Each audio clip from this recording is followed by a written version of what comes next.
श्री स्वामी समर्थ. जय जय स्वामी समर्थ. स्वामींचं नाव घेऊन मी या व्हिडिओला सुरुवात करते. अधिक मास हा 2026 मध्ये मे महिन्यात येत आहे आणि अधिक मासामध्ये आपण आईची ओटी भरत असतो.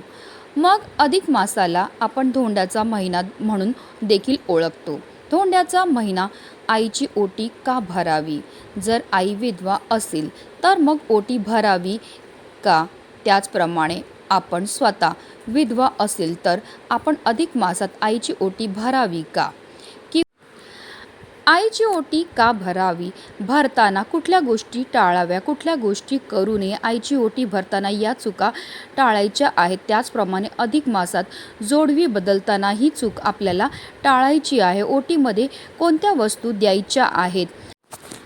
आईला आपल्याला अत्यंत महत्त्वाची ही एक वस्तू आवर्जून द्यायची आहे. ओटी कोणत्या दिवशी भरायची आहे? ओटी भरताना कोणत्या चुका करायच्या नाही आहेत? तसेच कोणत्या चुका करणं आपल्याला टाळायचं आहे? अशी संपूर्ण माहिती आपण या व्हिडिओमध्ये बघणार आहे. त्यामुळे तुम्ही जर या चॅनलवर नवीन असतील तर चॅनलला सबस्क्राईब करा आणि शेजारी बेल आयकॉनसुद्धा प्रेस करा, जेणेकरून तुम्हाला माझ्या नवनवीन व्हिडिओचं नोटिफिकेशन हे मिळत राहील आणि तुमचा एक पण व्हिडिओ मिस होणार नाही. अधिक मासाला पुरुषोत्तम मास म्हणून देखील ओळखले जाते. अधिक महिना हा दर 3 वर्षांनी येत असतो. त्यामुळे या अधिक मासाला अतिशय महत्त्व आणि अधिक मास हा पवित्र असा महिना मानला जातो. याला धोंड्याचा महिना म्हणून ओळखले जाते. हा भगवान विष्णूंना समर्पित असा महिना आहे. या महिन्यात भगवान श्रीहरी विष्णूंची पूजा करण्याला पुरुषोत्तम मास पोथी वाचायला मासाची पोथी वाचायला अधिक महत्त्व दिलं जातं. या संपूर्ण महिन्यात पुरुषोत्तम मास म्हणून किंवा भगवान श्रीहरी विष्णूंची खास करून सेवा केली जाते. हा महिना वर्षातून बघा, हा महिना 3 वर्षातून एकदा येत असल्यामुळे हा महिना अतिशय शुभ मानला जातो. आध्यात्मिक उपासना भक्तीसाठी हा अत्यंत महत्त्वाचा पवित्र काळ मानला जातो. देवाकडून आशीर्वाद प्राप्त करून घेण्यासाठी विविध धार्मिक किंवा विविध विधी ह्या आवर्जून केल्या जातात. अधिक मासामध्ये जास्तीत जास्त दान, धर्म, पुण्य, त्याचप्रमाणे उपासना किंवा तुम्ही पारायण, ग्रंथ वाचन या गोष्टी अधिक करायला महत्त्व आहे. हा महिना बघा आपल्याला 3 वर्षातून एकदा मिळत असल्यामुळे या महिन्यात अधिकाधिक पुण्य आपण कमवायचं आहे. बऱ्याच जणांना प्रश्न पडला असेल की आमची आई या जगात नाही, मग आम्ही ओटी कोणाची भरावी?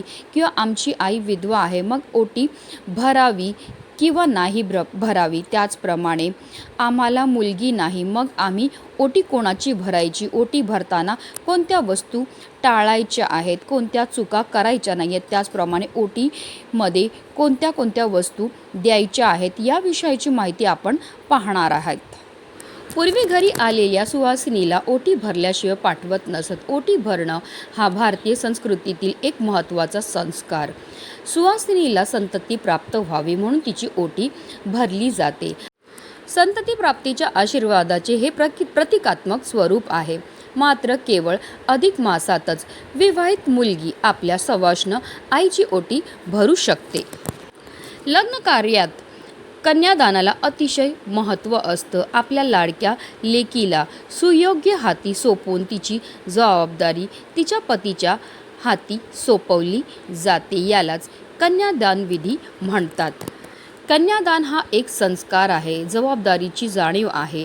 आपण ज्या मुलीला लाडाकोडाने वाढवली तिची जबाबदारी दुसऱ्याच्या हाती सोपवण्यासाठी आई वडिलांना कठोर व्हावं लागतं.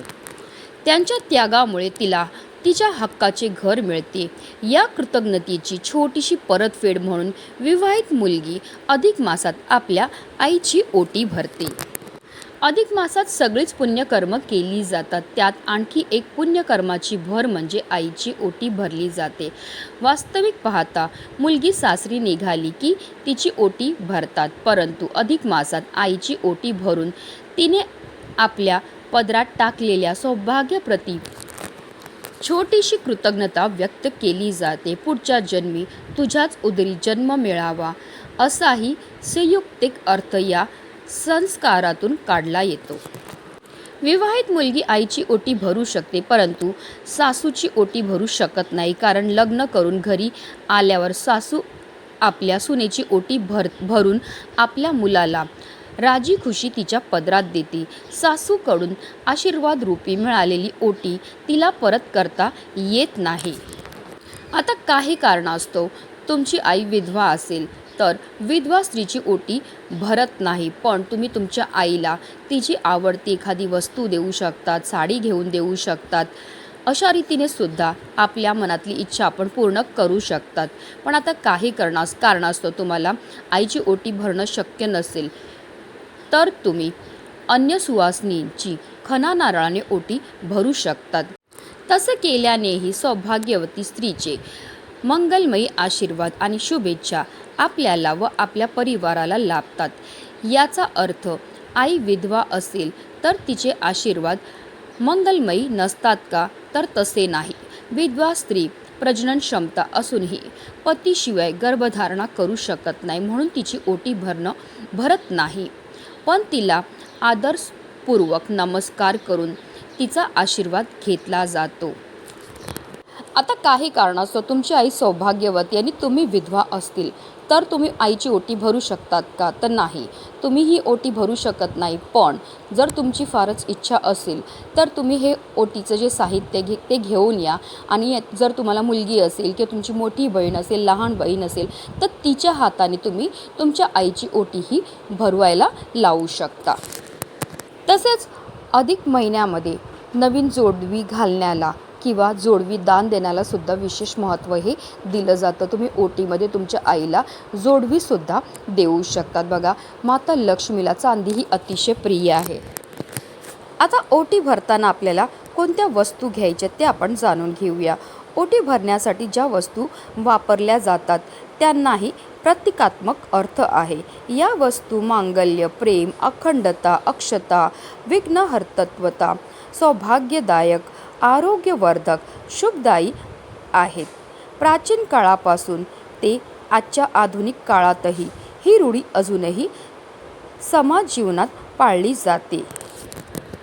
ओटी भरण्यासाठी तांदूळ, सुपारी, श्रीफळ, खोबरे, लेकरवाळे, हळकुंड, हळद, कुंकू, 5 प्रकारची फळे, तसेच 16 शृंगारातल्या वस्तू, खण, तसेच तुम्ही साडी देऊ शकता. तसेच त्यामध्ये तुम्ही चांदीची जोडवीसुद्धा आवर्जून आपल्या आईला देऊ शकता.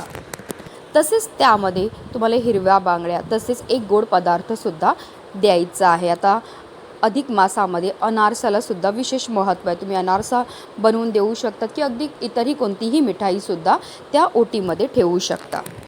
आता आईची ओटी भरताना आईला पाटावर बसवताना तिचा चेहरा जो आहे तो पूर्व पश्चिम दिशेला होईल अशा रीतीने आपल्याला बसवायचं आहे. आणि त्यानंतर तिला हळद कुंकू लावून घ्यायचं आणि त्यानंतर खणा नारळाने आपल्याला आपल्या आईची ओटीही भरून घ्यायची आहे. आईची ओटी भरून झाल्यानंतर मनोभावे आपल्याला आपल्या आईला नमस्कार करून घ्यायचा आहे.